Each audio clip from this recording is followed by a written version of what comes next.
Before I start the review for this sword here, a short disclaimer. I bought this using my own money. No one has asked me to do this review and no one is paying me to do it either. As for my background, I am a longsword instructor, so I both teach and train longsword usage. I also take part in competitions, those being both in sparring and cutting. I also have a general interest in antique longsword and sword typology.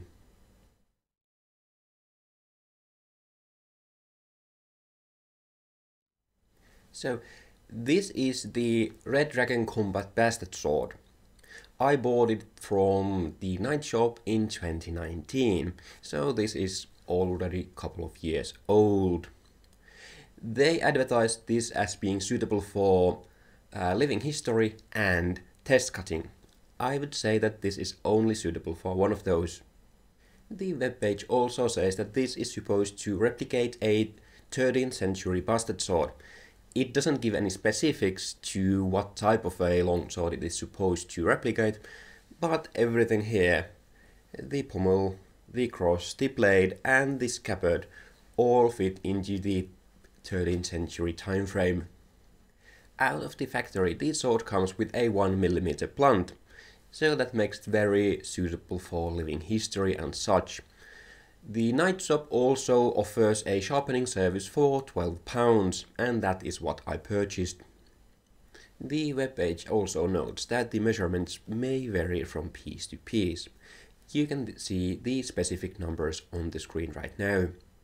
I have to say, especially in this price category, the measurements are extremely close to what was promised on the webpage. So what is the price category for this? The sword itself is £150, which is roughly 180 euros. Back when I bought mine in 2019, I think it was January 2019, the sword was £15 cheaper. As said, I also purchased the sharpening service, which was £12 and still is, which means something like 14 euros. I can't remember the specifics, but I think the shipping to Finland was £35, which makes something like 42 or 43 euros. So back in 2019 I paid something like 220 euros for this, including shipping, taxes and the sharpening service. So what do you get for your money? Well, obviously the sword, but in addition to that you actually get quite a nice scabbard. It is a wooden cord and leather wrapped scabbard with an integrated belt system. Now, let's take a closer look at the sword itself.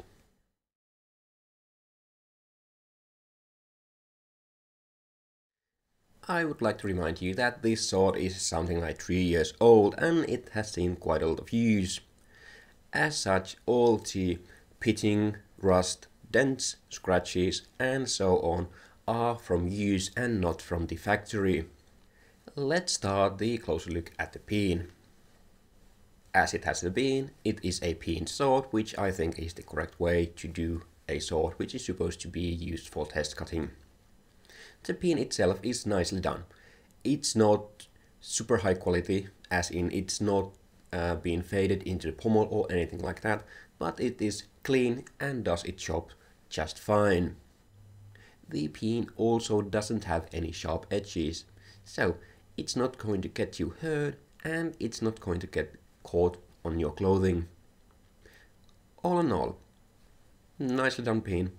Nothing too great about it, but no issues either. Next we get to the pommel. It is a very simple flat disc pommel, and I would call it of the type G. As you can hopefully see in the close-ups, the edges of the disc pommel are actually ground in so that it's not going to dig into your hands. All in all, the pommel gives you a very nice grip on the back of your palm, and it also allows you to easily index the blade. This is rather important as the grip itself is quite short. From a manufacturing perspective, the pommel seems to be nicely made symmetrical, and there are no sharp edges which might actually get you hurt. Once again, it's done just fine, it's nothing special, but it has no big issues either. Then the grip. The grip is wood and cord and it has a leather covering. It has risers here in the middle and at both ends of the grip. It also has a nice texture on the grip, which is usually made by wrapping the grip in cord while the leather is still drying on. The leather on the grip has a clear seam, and you can easily see it and you can easily feel it on your fingers. However, there's no indication that the leather on the grip would be coming off anytime soon, so even though there is a seam and it's easy to feel, it seems to hold just fine. The leather is also finished just fine at both ends of the grip, so the transition to the pommel and to the crossguard is done just fine. Again, it's not anything great, but it's not bad either. For the shape of the grip, it is a rather flat oval shape without any special swells to it. So for my tastes, it's a bit thin, but again, it's not anything specifically great, but it's not bad either. It allows you to properly index the blade, and where it doesn't feel exactly great in your hands, it doesn't feel bad either, so again, just a fine job on the grip. What I have to say is that it is rather short. I'll be talking more about this in the handling and the usability section of this review. Next, the crossguard. As you can see, it widens up towards the end, so I would call it either a Type 5 or Type 6 crossguard. If I'd have to pick one, I'd just say it's Type 6. As a crossguard, it's finely made, and I think as a crossguard it does its job just fine. What I would say is, in my opinion, a bit on the narrower end, so yeah, but that's my personal preference. What I do have to say is that it has quite a few sharp corners to it, which is not good. The especially notable sharp corners in this is the one here at the middle of the crossguard. There is quite a clear ledge from the grip to the cross, and as the crossguard thickens at the middle of the blade, there is actually a rather sharp point here. As someone who trains the German system, it's really not nice because having a proper thumb grip on this sword is very difficult. No matter how you try to hold the sword, this ledge here is going to rub on your thumb. There are also rather sharp points at the edge of the crossguard, so basically these points here are very sharp. Also, the edges all along the cross are rather, well, edgy. They can easily scrape your hands. So in my opinion, the edges and all the corners on the crossguard should be rounded off. And of course you can do it yourself if you have the tools for it. Then to the blade. Now the webpage doesn't really specify what type of longsword this should be, but I'd say this is closest to a 12A. That also matches with the 13th century specification the sword is given and the hilt components and the scabbard of the sword. Now my experience with 12A swords is rather limited, but to my understanding this specific sword here has a bit too long flaws, so on an average 12A sword the flaws should be something like 2/3 the length of the blade. I also think that the blade tapers rather aggressively for a 12A, but as said, my experience and study into 12As is rather limited. If nothing else, I would say that this is not the most typical 12A. As you can see, the blade tapers, not extremely aggressively, but tapers to a point, and the blade itself is lenticular in section. The blade also has fullers going through almost all of the blade. In theory, this should make the sword rather suitable for cutting and somewhat too trusting. And the website actually states that this is really good for cutting. But the reality is a bit different. I'll be talking about the cutting performance of this later in the review, but for now let's just say that, yeah, it's not that great. What I can say about the manufacture of this blade is that the edges are straight, the fuller is straight and at the middle of the blade, and it actually terminates at the same spot on both sides of the blade. When I got the sword, the blade was also completely straight, there were no twists or bend or anything like that. Now I said when I got the sword.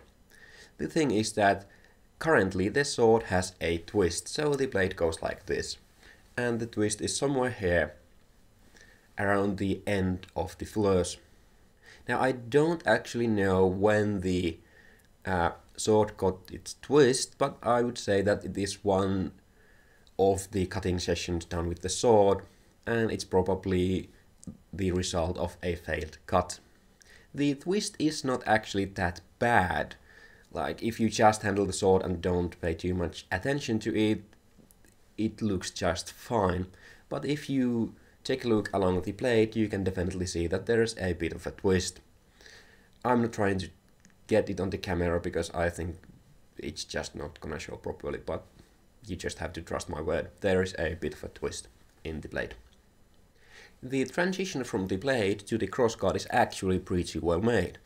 I was surprised that a sword in this price category has this nice of a finish to all parts of it, including the grip and the pommel. Now we really get to the biggest issue with this blade. As said, it has quite a lot of profile taper as it narrows down to a rather pointy point.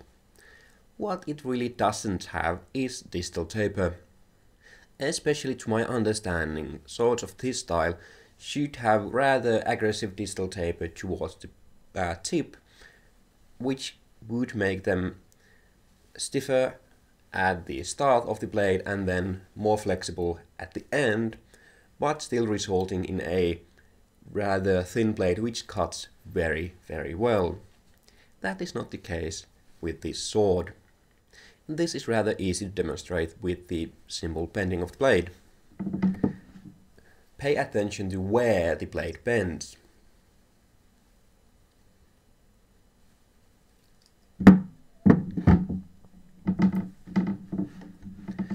Now, as you should be easily able to see, this blade bends quite a lot, so it is rather flexible, and that also comes through when you are actually handling the sword. The other thing is that the blade bends throughout the whole length of the blade, and this is usually a sign that there is really no distal taper to the blade. I will be talking more about this in the handling section of this review, but everything with this sword basically just tells you that it really doesn't have distal taper. And lastly, shortly about the edge. As said, out of the factory this comes with a 1mm blunt, but I have never actually seen this sword with that blunt, as I ordered it with the sharpening. The sharpening the Knight Shop provided is rather rudimentary, so there is a harsh secondary bevel at the very edge of the blade. It is something around 1 to 1.5mm wide. The edge was actually rather sharp. I was surprised of it. I still gave it a bit of a sharpening of my own, but it was very, very quick to do as the edge was sharp to begin with. The thing is that the secondary bevel is rather harsh, and you could definitely do a better job yourself if you had the skill and the tools. However, I don't really think I'd use the time to actually do it on this specific sword. Taken into account how this handled when actually cutting something, the edge it has works just fine for all the other use cases this sword has. Next, let's take a closer look at this scabbard.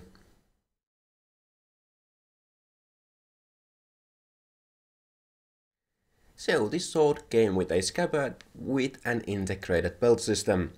And before I get into any details about this scabbard, let's just say, when it arrived, it stunk.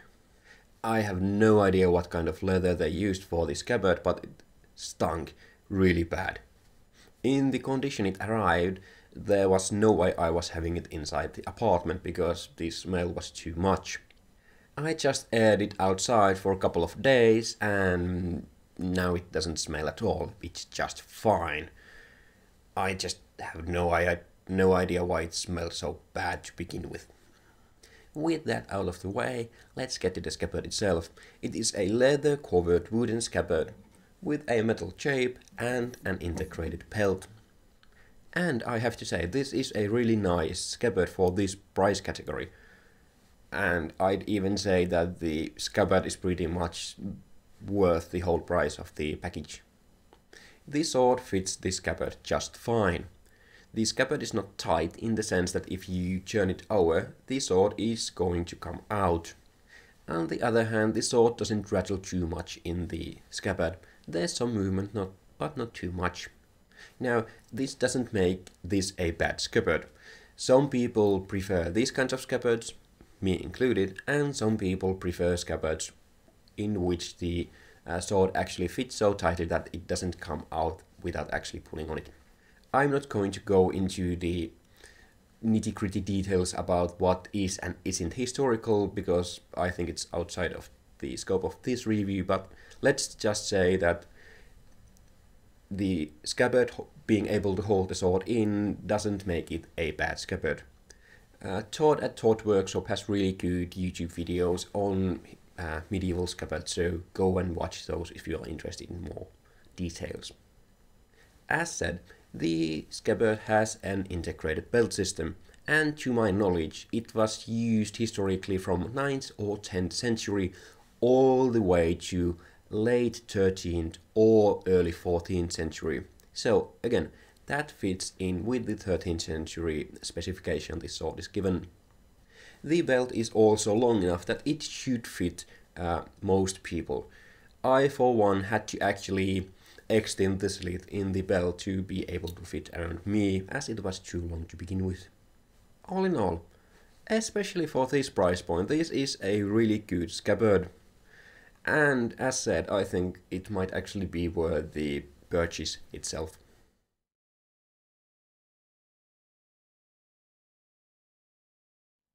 Now let's get to the usability of this sword. As usual, this is split into three parts. First we have the generic usability and handling section. Then we have how does this work as a training tool for cutting practice. And lastly, how well does this perform as a cutting sword, more specifically when cutting tatami. Let's start this part of the review by saying that personally I don't really like the handling of this sword. However, few of my friends who have come to my cutting classes have actually preferred this sword to some other way more expensive swords. So this is much a preference. So this sword manages to be both light and very heavy feeling. This sword is only 1200 grams, but as there is not much or any distal taper for the sword, it is very blade heavy. Because of this, the sword feels way heavier in hand than it is in reality, and having handled some way more expensive 12As, it doesn't feel blade heavy in the good way. The good way being that it feels it wants to cut. This just feels cumbersome, especially taken into account how light this sword actually is.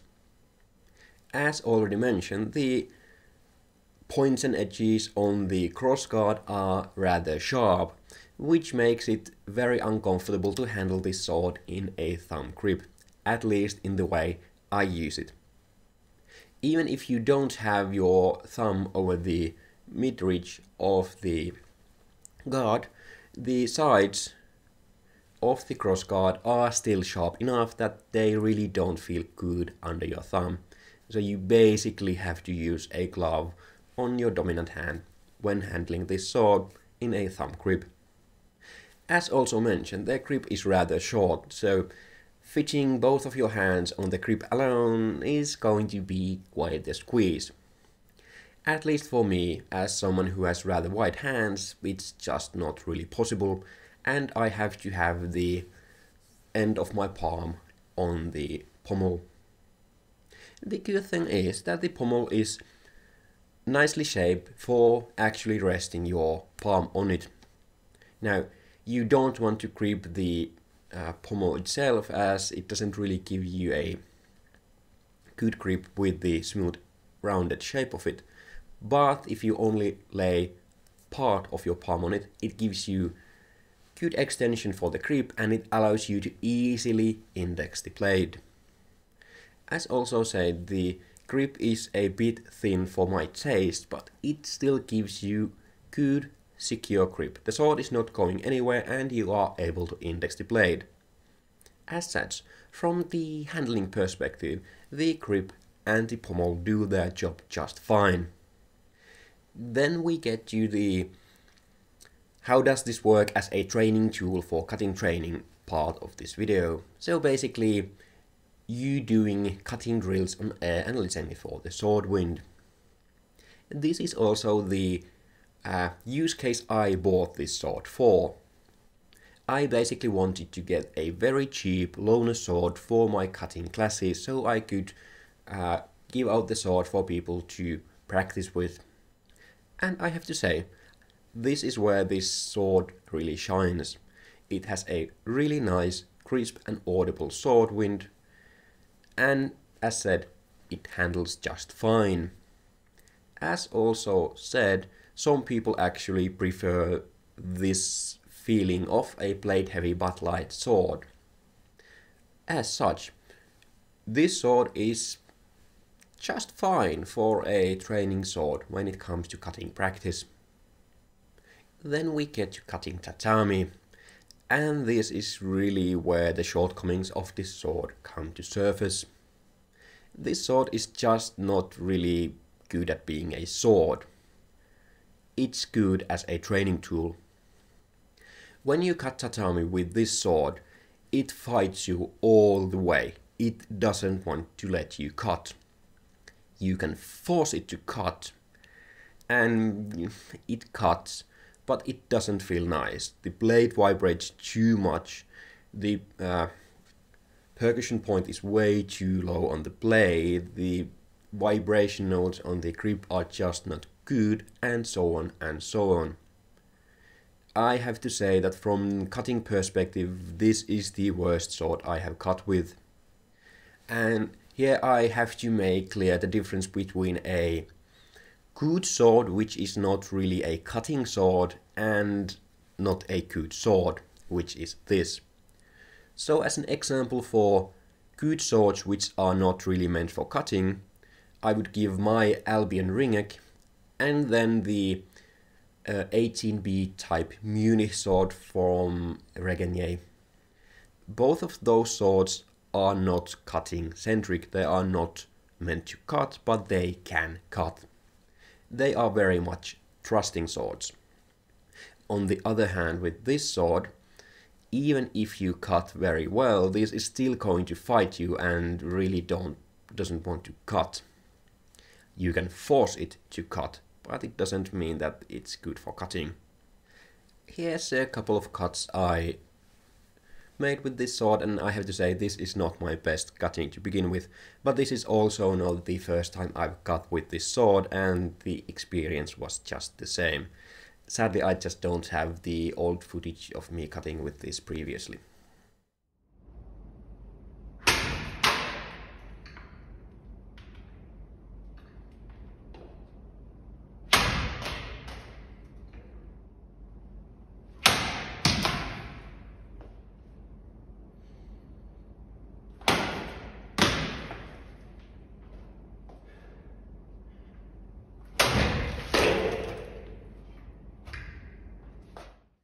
Now, when it comes to this not being a good at being a sword, I also have to say that I wouldn't really trust this sword enough to trust with it. As you saw, it bends quite a lot, and it also has already taken a twist in the blade. As such, I think that trusting with this sword to any resistive target is basically just waiting for a major failure to happen. This sword might not break, and I think it probably wouldn't actually break, but I think it would take a set in some way. I haven't tried it because I don't want to damage the blade, but I would not also recommend it.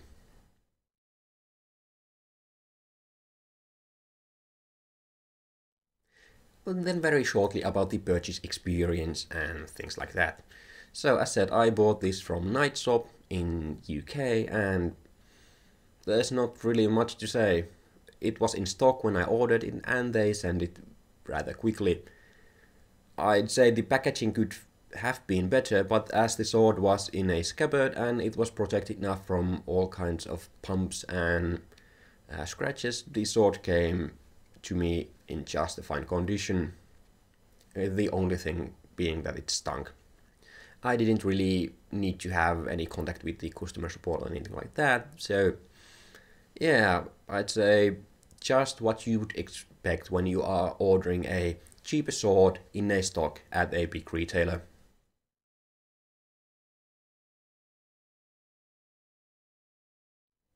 And finally, the conclusions. So, was this worth the price? Would I recommend it? And so on. I have to say that this was definitely worth the price for the use case I bought it for. As already said, I bought it to be a loner sword at my cutting seminars, and I have used it for that. And I have also done some cutting practice with it myself. And this sword works just fine for that, especially taken into account that it's a rather cheap sword. I would definitely not recommend buying this sword if you are going to cut tatami. It's just not really good for that. I haven't cut plastic bottles, but I think that they are going to be better swords in similar-ish price category for that. As an example, I think the gold steel hand and a half is way better sword when it comes to cutting, but as a package of a nice scabbard and so on, I think this is a better one. Speaking of the package of the sword and the scabbard, if you are a collector or you do living history reenactment, I think this might be actually a really good sword for you. This is historically accurate enough, at least in my opinion, that it can work perfectly well for living history. Again, this depends absolutely on how accurate you want to be on your living history things. Like, this is not a high-end reproduction of a specific historical sword, but on the other hand, it costs like 200 euros. Especially being that you would have this in a scabbard basically all the time, and the scabbard is nice, and the grip and the cross and the pommel look nice. I think as a part of an outfit, this is actually what this sword is meant for. Especially as you can get this with a 1mm blunt, which might be a requirement for a sword being a part of outfit to begin with. Also, if you are a collector, it looks just nice and it comes with a nice scabbard, so again, up for you if this is something you would like, but as a collectible piece at the affordable end of swords, this might be just for you. So, as a conclusion, this sword is not good at being a sword. It is fine at being a training tool. It also might be really great as being a prop or a collectible piece. What you need to remember with a sword like this is that this is a very affordable sword. There are not really many swords in this price category to begin with, especially in Europe. And if you try to find anything cheaper, it's not going to be a proper usable steel sword anymore. They're probably going to be stainless steel or aluminum blades or something like that. So, if you know what you are going to get this for, this might be actually a good purchase.